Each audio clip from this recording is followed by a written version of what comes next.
Hello, this is Dr. Earl with denalimed.com, and this is your weekly dose of common sense for COVID. So with that, let's go.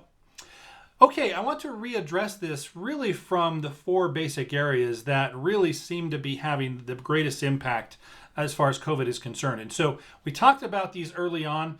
We looked at it medically, economically, politically, and socially. So I just want to readdress those and show where we're at as far as that's concerned. So first, medically. The good news is, and I got to tell you, the good news keeps coming forward as far as medical complications and considerations with COVID. It seems like for the most part, we seem to be getting a handle on the virus. The numbers are very encouraging, and more good news comes out every day in regards to COVID. By this time, the original models suspected that we might be in the 1.2 million or even 2 million deaths from COVID, and obviously that is not the case. In fact, we're still below 100,000, which is great news. Obviously, not for those that have succumbed to the disease, and certainly I don't want to minimize that, but the reality is this does not seem to be hitting the projections that were originally foretold, which is, again, very encouraging. Research is really starting to show that the death rate and significant disease rate are much lower than those original models predicted. And I feel that in a lot of ways, this is going to be much ado about something, but much smaller than what we've made it out to be. Early research is always bad research, and that's just the reality. And as we get more and more numbers and we get more and more data, it's really going to be helpful for us.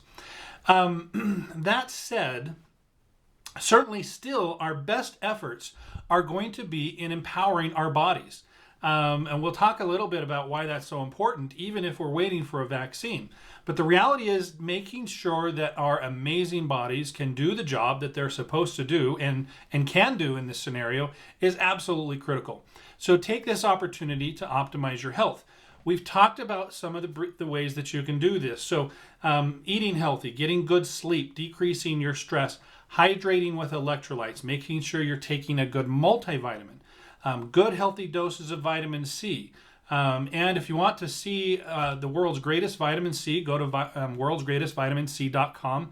There's some information there that can be very helpful. Take a good dose of vitamin D. Vitamins A and E have been shown to be helpful. Zinc, obviously. Quercetin, again, if you think that you're in contact with somebody or going to be at high risk, quercetin is an option. Omegas really help your immune system. They are good immune modulators. And turmeric has also been shown to be very helpful. Avoid sugars and simple carbs. Again, this is a time to really optimize your health by eating healthy and getting on top of some of those eating cravings that we tend to look for when we're under stress, and start to minimize those a little bit. It'll really help you out in the long run. Now, I did want to share a couple of research items that have just come out this past week.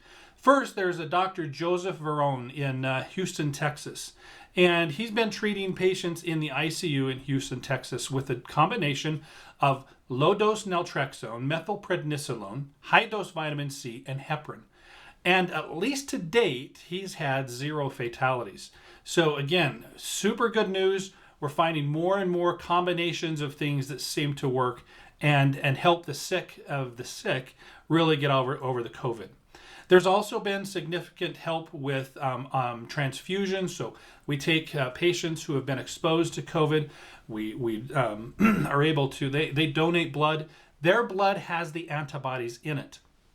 And then we transfuse that blood back into patients who are sick.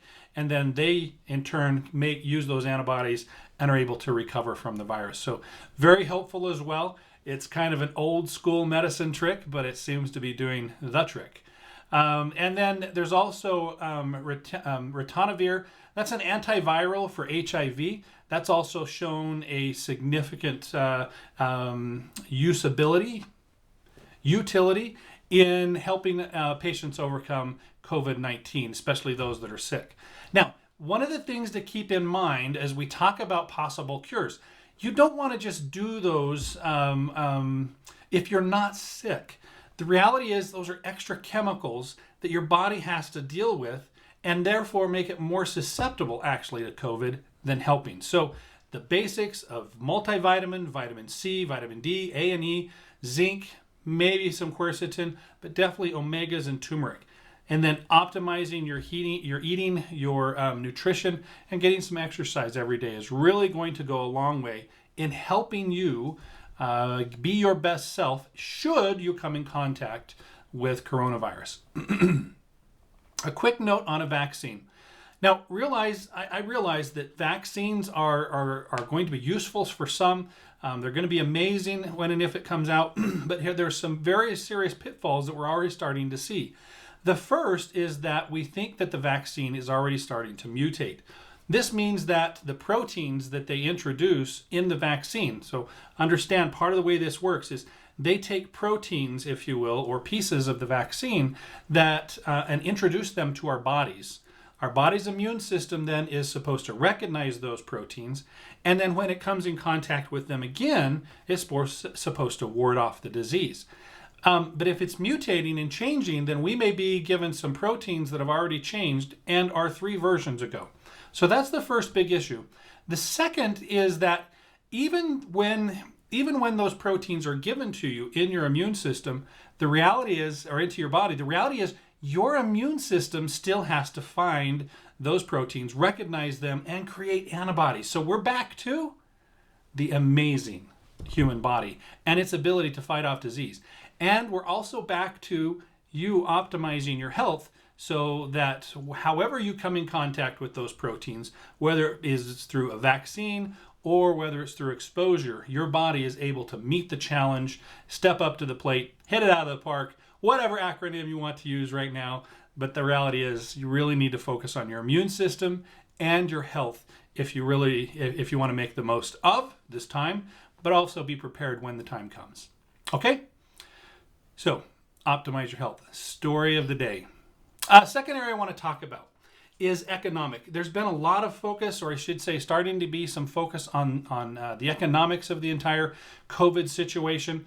And the reality is we have to look at this is where we're at. One way or another, this is where we are. And we need to step forward and move forward based on where we're at right now. We can look back and be victims and commiserate about what happened and how it happened. And certainly I think we need to remember some of those things and piece it together when we think about our politics. But the reality is, from an economic standpoint, things are starting to open back up. Excuse me. If we really want to recover quickly, the way that we do this, the way that our economy works, is we need to spread our money around. I mean, that is the reality. If you find yourself back into a stable situation, make sure that you start to spend your money, obviously responsibly, but start to spend your money and get that money around. Certainly one of the other things that we can do, especially if you find yourself in a more generous position, you can donate and you can help charitable organizations, and that's certainly a great way to kickstart the economy and get things going. But bottom line is, our economy works by money getting changed around and moving around. And so take the opportunity, if things open back up, to spread the economy around. Okay? Next, let's talk about political. Yowza. That is a time bomb. And the reality is, I'm just going to say, there's been a lot of political he said, they said, you said, she said, he said. I mean, it's just incredible. I actually am to the point that I find the theater almost more entertaining than the theater itself. It's been quite amazing. I think that we need to be mindful. We need to remember certainly how things transpired, but beyond that, make your best judgment. Just make your best judgment as you move forward. Politics are going to be what they're going to be. The reality is, we as individuals, what can we do? What can we do to make our lives better, to make our situation better? And I think 2 of those big things, again, empower your health, number 1, and second, when it comes time for you to step up to the plate from an economic standpoint, don't be afraid. Step out. Start to spread your money around, and that's really going to get our economy moving faster than anything we could ever do. one of the hallmarks is that people often try to hold on to their dollars, the situation. I mean, we close ourselves down. We close ourselves down socially, economically, politically. I mean, everything just we kind of get into a corner. And the reality is that's not going to serve anyone in the bigger picture. So when you have the opportunity to step out and really make a difference in each of these areas, again, medically, help, economically, politically, and then last, socially. My biggest thing here is to embrace the moment. Make the most of the contacts that you have. Obviously, we all have family, we have friends, we have these close-knit contacts that we're engaging with right now, whether we're in or out of social distancing. Make the most of them. Really make the most of those connections that you have. I think one of the tragedies that's happening with COVID is the fact that there's been a lot of social upheaval. Domestic violence is up, and that's towards women, children, men, across the board. None of that is good. So take a step back. I know everyone is stressed, but take a step back and maybe try to make the most of some kind of connection, and that's going to help us socially as we move back out. And then again, one of the biggest things we can do to move our society forward is when the opportunity comes up to be economically minded, that you do so. Finally, in honor of May 4th, I have a quote. Fear is the path to the dark side. Fear leads to anger. Anger leads to hate. Hate leads to suffering. That's from Yoda. And I don't know that, there are many more true words than those right there. So battle the fear, move forward in faith, move forward with hope, help those around you, and all my best.